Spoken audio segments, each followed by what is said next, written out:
Good morning बच्चों, कैसे हैं आप सभी। मैं आशा है कि आप सभी पूर्ण रूप से स्वस्थ होंगे और जो भी आपको ऑनलाइन के माध्यम से पढ़ाया जा रहा है उसे आप बहुत अच्छे तरीके से पढ़ रहे होंगे और समझ रहे होंगे। तो बच्चों, आज मैं आपकी विषय अध्यापिका स्नेहलता श्रीवास्तव कक्षा 8 के बच्चों को हिंदी व्याकरण में पाठ 8 सर्वनाम पढ़ाने जा रही हूँ, जिसे आप बहुत ध्यानपूर्वक पढ़ेंगे और समझेंगे।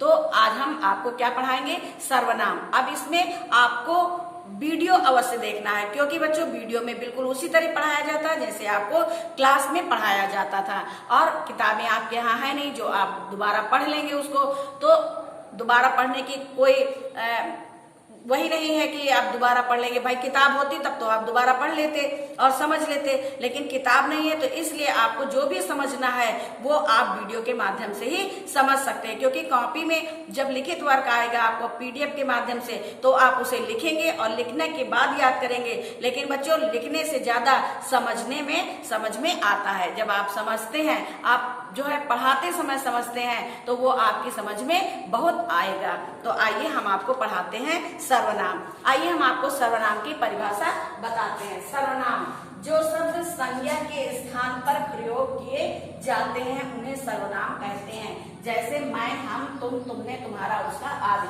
अब संज्ञा के स्थान पर, जैसे संज्ञा किसी का नाम होता है, हम कह रहे हैं सीता आ रही है, तो सीता ना कह के हम कह रहे हैं वह आ रही है। तो जो संज्ञा के स्थान पर जिन शब्दों का प्रयोग किया जाता है उन्हें सर्वनाम कहते हैं। आइए हम एक पैराग्राफ के माध्यम से आपको सर्वनाम के बारे में समझाते हैं।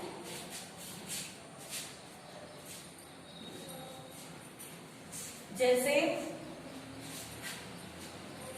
साहिल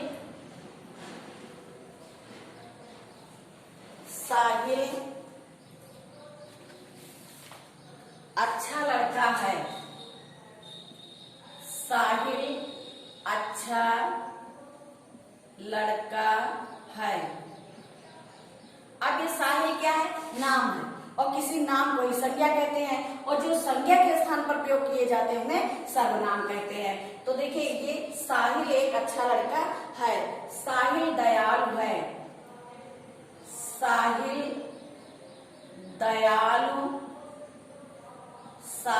दयालु है,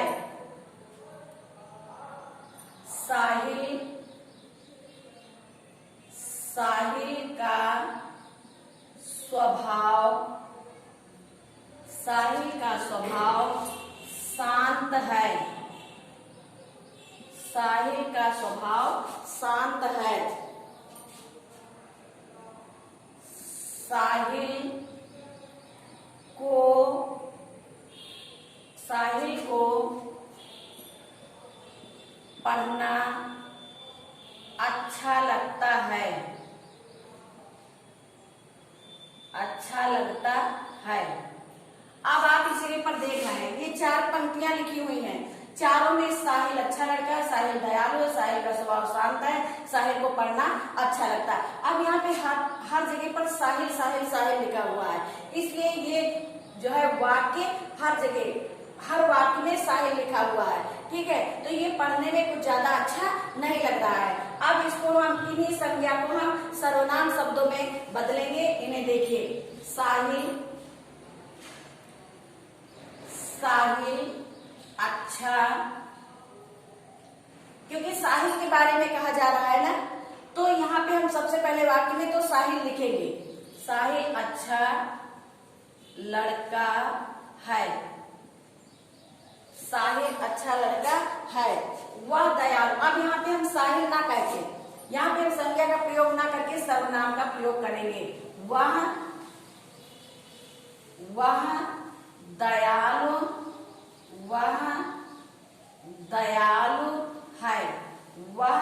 दयालु है, अब हम लिखेंगे उसका स्वभाव शांत है, उसका स्वभाव। यहाँ पे भी हमने साहिल का नाम नहीं लिखा, यानी संज्ञा का प्रयोग नहीं किया, संज्ञा के स्थान पर हमने उसका का प्रयोग किया, यानी सर्वनाम का प्रयोग किया। उसका स्वभाव शांत है, उसका स्वभाव शांत है। फिर साहिल को पढ़ना अच्छा लगता है। अब यहाँ पे हम साहिल यानी संज्ञा का प्रयोग ना करके सर्वनाम का प्रयोग करेंगे। उसे पढ़ना अच्छा लगता है, उसे पढ़ना अच्छा लगता है। अब आपको समझ में आ गया होगा कि हर जगह हम संज्ञा का प्रयोग नहीं कर सकते, यानी किसी चीज का नाम नहीं ले सकते हैं। उस नाम के स्थान पर हमें कभी तुम, कभी तुम्हारा, कभी उसका, कभी उसका, उसके, कभी मैं, इन शब्दों का यानी इन सर्वनाम शब्दों का प्रयोग करना पड़ता है, तभी वाक्य सही बनता है। जैसे साहिल अच्छा लड़का है, वह दयालु है, उसका स्वभाव शांत है, उसे पढ़ना अच्छा लगता है। तो ये तो आपने पढ़ा कि संज्ञा के स्थान पर जिन शब्दों का प्रयोग किया जाता है उन्हें सर्वनाम कहते हैं। अब हम आपको बताएंगे कि सर्वनाम कितने प्रकार के होते हैं।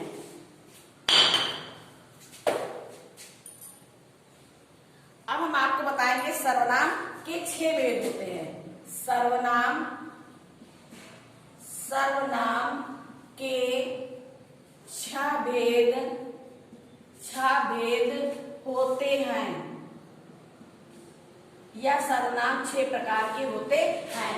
नंबर 1, पुरुषवाचक सर्वनाम। पुरुषवाचक सर्वनाम। अब बच्चों, सर्वनाम पुरुषवाचक सर्वनाम है। अब पुरुषवाचक सर्वनाम में क्या होता है? पुरुषवाचक सर्वनाम में जैसे 2 व्यक्ति खड़े हैं और 2 आपस में बात कर रहे हैं, तो जो बोल रहा है वो वक्ता होगा और जो सुन रहा है वो श्रोता होगा। अब जब वक्ता बात करेगा तो हर समय ये कहेगा मैंने ये काम किया, मैंने वो काम किया, हमारा ये घर है, हमारा ये मकान है, हमारा खेत है। तो वो अपने लिए जिन शब्दों का प्रयोग करेगा उसे जैसे कहेगा मैं, मैंने, हम, हमने, इन शब्दों का प्रयोग करेगा। लेकिन जब वो श्रोता से बात करेगा, सुनने वाले से, तो उसके लिए वो किन सर्वनाम शब्दों का प्रयोग करेगा? तुम, तुम्हारा, तुमने ये काम किया, तुम्हारा ये है, तुम्हारा घर वैसा है और तुमको ये करना चाहिए। तो श्रोता अपने लिए मैं, मैंने, हम, हमारा आदि शब्दों का प्रयोग करता है। और जब वो सामने वाले श्रोता से बात करता है तो उससे वो कहता तुम, तुम्हारा, तुमने।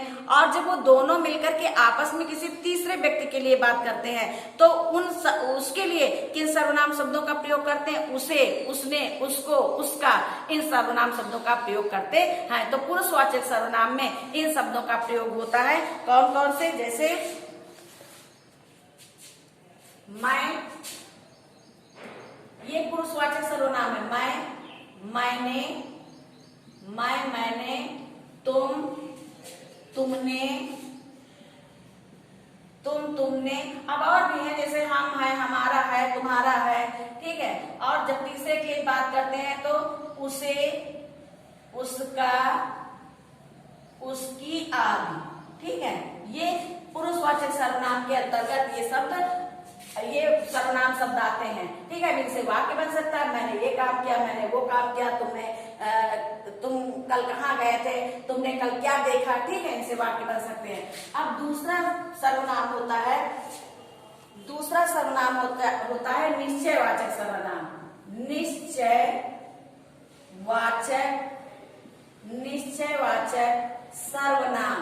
अब निश्चयवाचक सर्वनाम का मतलब होता है जो बात हम कर रहे हैं वो बिल्कुल निश्चित है, पक्की है, ठीक है। ऐसे सर्वनाम को हम निश्चयवाचक सर्वनाम कहते हैं। निश्चयवाचक सर्वनाम में आता है जैसे यह ताजमहल है, यह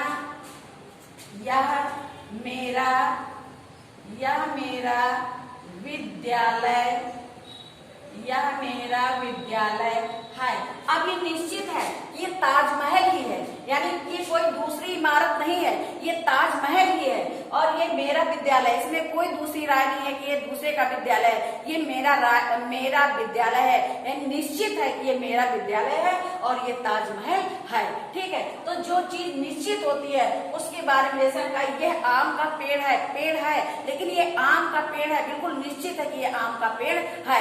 यह दूध है, यह लड़की है, जिस चीज के बारे में बिल्कुल निश्चित हो, बिल्कुल पक्का हो कि हाँ यही चीज है, उसे निश्चयवाचक सर्वनाम कहते हैं। अब तीसरा है अनिश्चयवाचक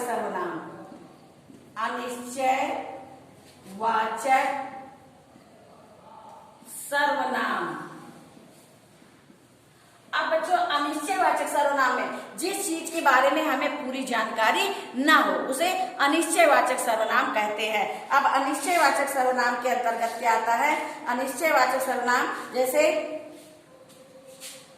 दूध में कुछ गिरा है, दूध में कुछ गिरा है।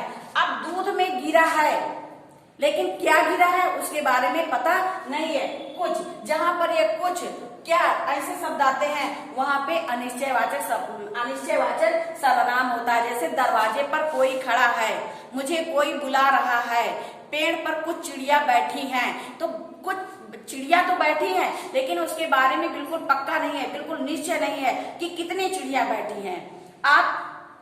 आप क्या खा रहे हैं, ये तो क्वेश्चन मार्क हो गया। लेकिन आप कुछ खा रहे हैं, तो कुछ खा रहे हैं, क्या खा रहे हैं? जिसके खा तो रहे हैं लेकिन क्या खा रहे हैं इसके बारे में जानकारी नहीं है। तो यहाँ पे ये जो कुछ है ये क्या है? अनिश्चयवाचक सर्वनाम है। इसके बाद चौथा सर्वनाम आता है प्रश्नवाचक सर्वनाम। प्रश्न, अब इस तरह के वाक्य हम बहुत से लिख सकते हैं लेकिन ये हो कि ये अनिश्चयवाचक सर्वनाम है और ये जो है निश्चयवाचक सर्वनाम है। जिसके बारे में हमें पूरी तरह से जानकारी होती है वो निश्चयवाचक सर्वनाम होता है, और जिसके बारे में हमें जानकारी नहीं होती है, पूरी तरह से जानकारी नहीं होती है, उसे अनिश्चयवाचक सर्वनाम कहते हैं। अब यहाँ पे प्रश्नवाचक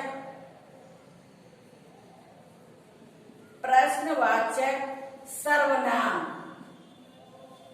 अब प्रश्नवाचक सर्वनाम में जिन वाक्यों में प्रश्नवाचक चिन्ह लगा होता है उसे प्रश्नवाचक सर्वनाम कहते हैं। जैसे आप कहाँ जा रहे हैं, आप कहाँ जा रहे हैं, ठीक है, यहाँ प्रश्नवाचक। अब आप तो सर्वनाम हो गया, ठीक है, और कहाँ जा रहे हैं ये प्रश्न हो गया। तो इस प्रकार प्रश्नवाचक सर्वनाम होता है। जैसे आप कल कहाँ गए थे, आप कल विद्यालय आएंगे कि नहीं आएंगे, आपने अपना कार्य किया कि नहीं किया, आपके घर कौन आया था, आप क्या खाना पसंद करेंगे, ठीक है। तो इस तरह के जहाँ पे वाक्य आते हैं वहां पे प्रश्नवाचक सर्वनाम होता है। इसके बाद है पांचवा सर्वनाम है संबंधवाचक सर्वनाम। संबंधवाचक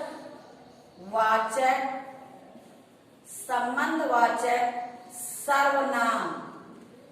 अब संबंधवाचक सर्वनाम में जो वाक्य एक वाक्य दूसरे वाक्य में उसी व्यक्ति से बात करता है उसे संबंध, वो एक व्यक्ति जो है वो बात करता है तो वो अपने ही लिए बात करता है, संबंधवाचक सर्वनाम वही कहलाता है। जैसे जिसकी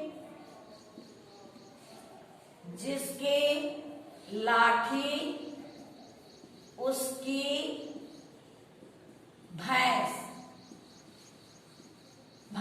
अब जिसकी लाठी उसकी भैंस, तो जिसकी यानी जिस व्यक्ति के लिए कहा जा रहा है जिसकी, और उसी के लिए कहा जा रहा है उसकी, ठीक है। तो यहाँ पे वो जिसकी उसकी एक ही व्यक्ति से संबंध जोड़ रहा है। जो जैसा करेगा वैसा भरेगा, ठीक है। तो यहाँ पे जो जैसा करेगा वैसा वो वैसा भरेगा, तो वही शब्द एक ही व्यक्ति के लिए प्रयोग किया गया है कि जो जैसा करेगा वह वैसा भरेगा।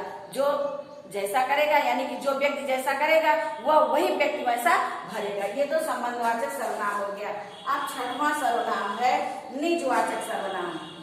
निजवाचक सर्वनाम। निजवाचक सर्वनाम। अब निजवाचक सर्वनाम के अंतर्गत कौन से वाक्य आते हैं या कौन से शब्द आते हैं जो अपने लिए प्रयोग किए जाते हैं। निज का मतलब अपने लिए, जो सर्वनाम शब्द अपने लिए प्रयोग किए जाते हैं उन्हें निजवाचक सर्वनाम कहते हैं। जैसे मैं, अब देखिए ये मैं शब्द अपने लिए प्रयोग किया गया है।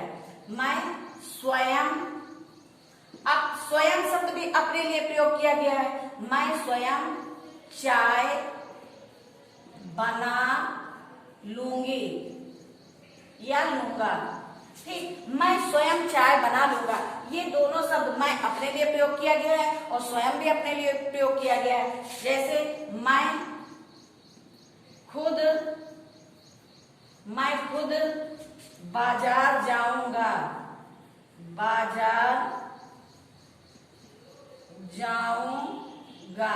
या मैं स्वयं अपने कपड़े प्रेस करूंगा, मैं अपने आप खाना बना लूंगा। तो जहां पर इस प्रकार के शब्दों का प्रयोग होता है वहां पर निजवाचक सर्वनाम होता है। तो बच्चों आपने पढ़ा सर्वनाम। सर्वनाम यानी जो शब्द संज्ञा के स्थान पर प्रयोग किए जाते हैं उन्हें सर्वनाम कहते हैं। अब सर्वनाम कितने प्रकार के होते हैं? सर्वनाम 6 प्रकार के होते हैं। कौन कौन से सर्वनाम 6 प्रकार के होते हैं? नंबर 1 पुरुषवाचक सर्वनाम, नंबर 2 निश्चयवाचक सर्वनाम, अनिश्चयवाचक सर्वनाम, और फिर प्रश्नवाचक सर्वनाम, संबंधवाचक सर्वनाम और निजवाचक सर्वनाम। तो ये 6 सर्वनामों के बारे में आपने पढ़ा। हमने 6 सर्वनामों के उदाहरण भी आपको बताए कि किस सर्वनाम में किस वाक्य में किस सर्वनाम शब्द का प्रयोग किया जाता है। तो बच्चों हमें आशा है कि आपको ये सर्वनाम पाठ बहुत अच्छे तरह से समझ में आया होगा, आपको समझ में आ गया होगा कि संज्ञा क्या होती है और सर्वनाम क्या होता है, और 6 सर्वनामों में हम किन सर्वनाम शब्दों का प्रयोग कहाँ पर करते हैं, हम कैसे पहचानते हैं कि कौन सा सर्वनाम है, निश्चयवाचक है कि अनिश्चयवाचक है कि संबंधवाचक है, प्रश्नवाचक है या निजवाचक है। तो आपने पढ़ा बच्चों।